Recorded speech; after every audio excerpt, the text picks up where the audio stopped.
This is Neima Novetsky from al-atara.org.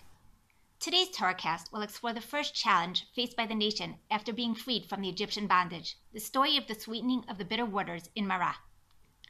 Parshat Beshalach describes how the children of Israel had finally escaped the oppression of Egypt, only to face the crushing realities of life in the wilderness. The nascent nation was facing limited physical provisions, no legal code, an uncertain moral compass, and a theological vacuum. As they begin their journey, we wonder, how will Hashem address these issues? Which will take precedence, the people's physical or their spiritual welfare? What does this story at Marah suggest? The short episode is recounted in but 4 verses.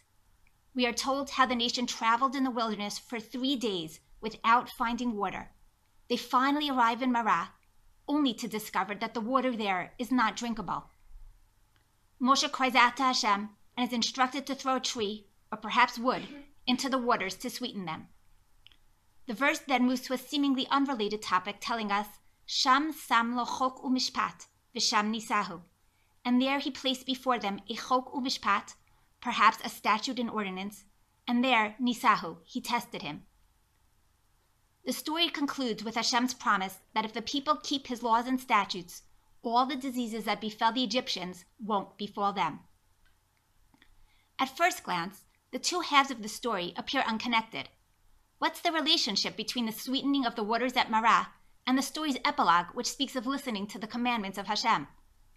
Moreover, what's the meaning of the cryptic phrase, Sham sam lo chok u'mishpat v'sham nisahu?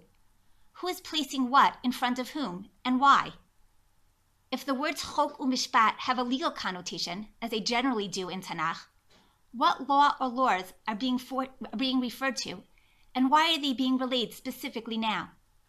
Finally, what does the verb nisahu mean? To test or to elevate? Who is the subject of the action, Hashem or the children of Israel? Besides these textual issues, our story raises issues on the conceptual level as well. Why were the Israelites led into a situation where they would have no water for many days? Was this really the best way to introduce the nation to freedom? What message did Hashem mean to impart by choosing this route?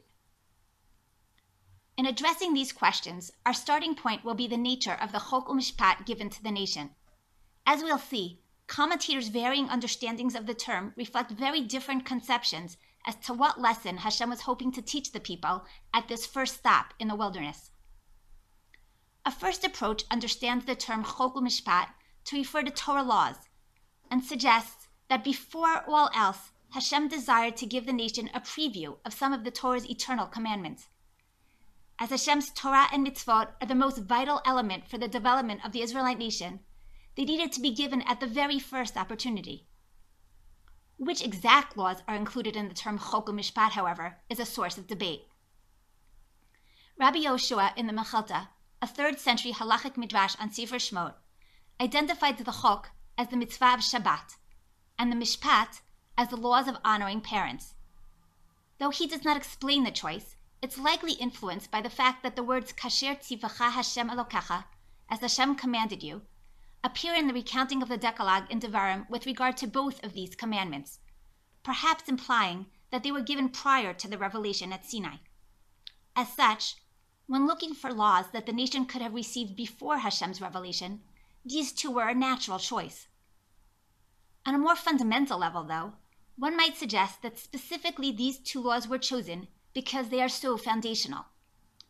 Shabbat teaches the fundamentals of faith, and honoring one's parents lies at the basis of all interpersonal relationships.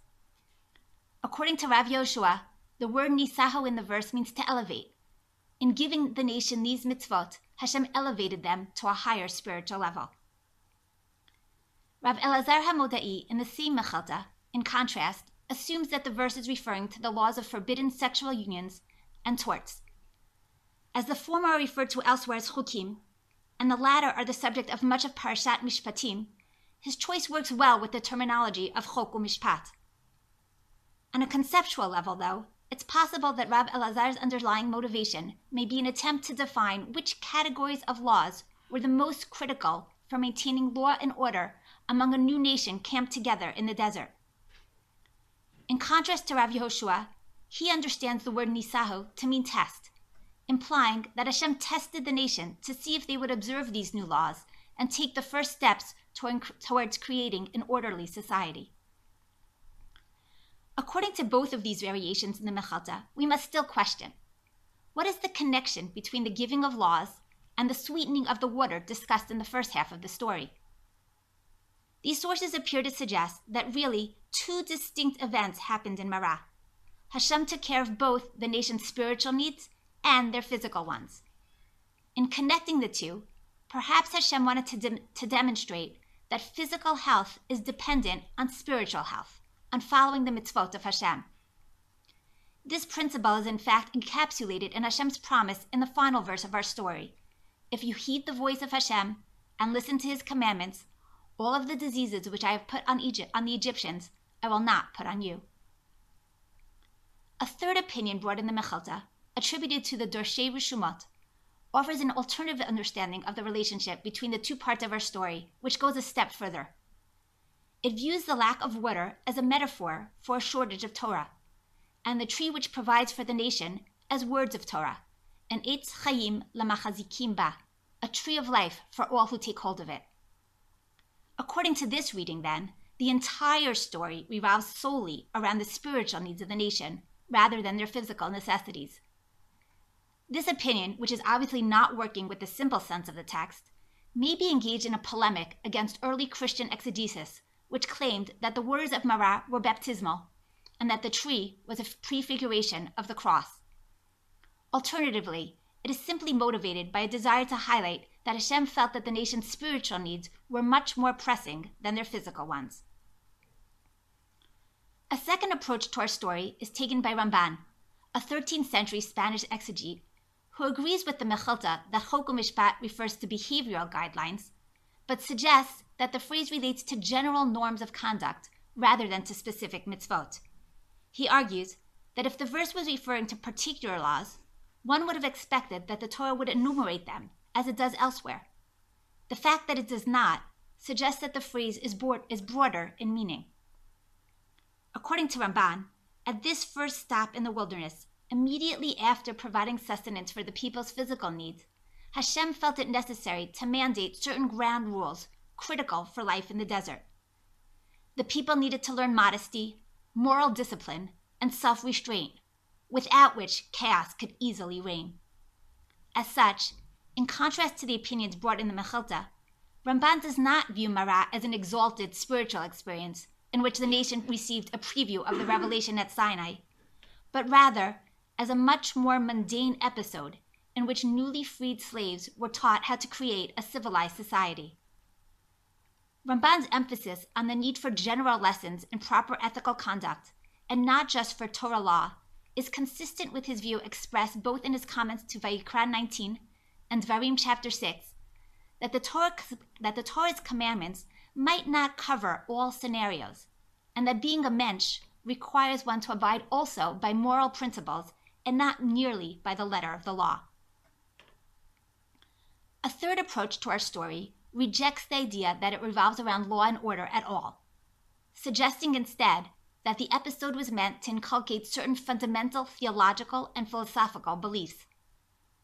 In contrast to the sources we have looked at so far, Ralbag, a 13th century Provençal commentator, assumes that the subject of the phrase Sham Sam Lo Chok u'Mishpat V'Sham Nisahu is not Hashem, but the nation of Israel. It was they who tested Hashem in Marah, erroneously assuming that his Chok u'Mishpat, his modus operandi, was always punishment. Since all the wonders they had witnessed so far, the plagues and the splitting of the sea, were acts of vengeance on enemies, the children of Israel assumed that Hashem was a wrathful God, capable only of punishing people. As such, they tested Hashem in Marah to see if he was capable also of acts of kindness, and if he could provide for their needs. According to Ralbag, the sweetening of the water and Hashem's promise that observance of mitzvot will result in physical health were his response to the people. Through these, he demonstrated that he is a benevolent God who controls not only the bad, but also the good in the world. Abarbanel, a 15th century commentator, takes Rabag's understanding of the story one step further. He suggests that Hashem intentionally caused the nation to be in a situation where they were lacking food and water, just so that he could teach them all about his providence. He explains that the children of Israel needed to internalize belief in divine providence and in Hashem's system of reward and punishment before they could be given the rest of the commandments. Marah and the miracles of the manna and the water in the next couple of chapters were all intended to achieve this objective, preparing the Israelites for the revelation at Sinai. According to this position, then, the two halves of the story are intricately connected. It is through the giving of the water that the nation learned the true Chok u'Mishpat of Hashem. With this, we move to one final approach to our story, one which is to some extent the exact opposite of that proposed by the Dorshei Rishumot of the Mechilta, which we discussed earlier. While they read the entire story to refer to spiritual matters, this approach instead suggests that the entire story focuses on meeting the people's material needs. Rav Yosef Bachor Shor, a 12th century French commentator, proposes that the words Chok u'Mishpat refer not to laws, but rather to physical sustenance. As evidence, he points to Breshit 47:22, which says that the priests of Egypt achlu et chukam, they ate their portion. According to Rav Yosef Bachor Shor, the verse is speaking of only one topic, the sweetening of the waters of Marah, which enabled the people to satiate their thirst. Hashem tests the nation only in the sense that he checks to see if their hearts will be won over by his caring for all their needs. In addition, as opposed to most other commentators who view Hashem's promise of health as a reward for keeping the commandments, Rav Yosef Bachor Shor instead explains that Hashem is merely telling the nation that this will be the natural result of observing mitzvot such as kashrut and ritual impurity. Here too, Rav Yosef Bachor Shor emphasizes how throughout the episode, Hashem is simply looking out for the welfare of the nation, encouraging them and providing for them. According to this reading of the story, Hashem's first priority was to provide for the nation's material needs. He assumed that only after the nation witnessed his caring miracles would they feel a debt of gratitude and be receptive to hearing his commandments. To summarize, we have seen several different understandings of both the term Chok u'Mishpat and of our story's message as a whole. According to the Mechilta, the term refers to Torah laws, and the story emphasizes how Hashem's first priority was for the Israelites to get accustomed to Torah and Mitzvot. Ramban argues for a broader definition of the phrase, viewing it as referring to a more general code of conduct and assuming that the nation needed to learn moral discipline and self-control. Rabag, in contrast, contends that philosophical beliefs were an even more critical foundation for the people's religious development, while Rav Yosef Bachor Shor, understanding Chok u'Mishpat to refer to physical sustenance, maintains that the way to the nation's heart was by first providing for all of its material needs. What do you think was the most pressing need of the nation as they left Egypt and headed to Sinai? How did these challenges play out in the subsequent narratives? For more on this topic and other topics related to Parashat Bishalach, please visit al-atara.org.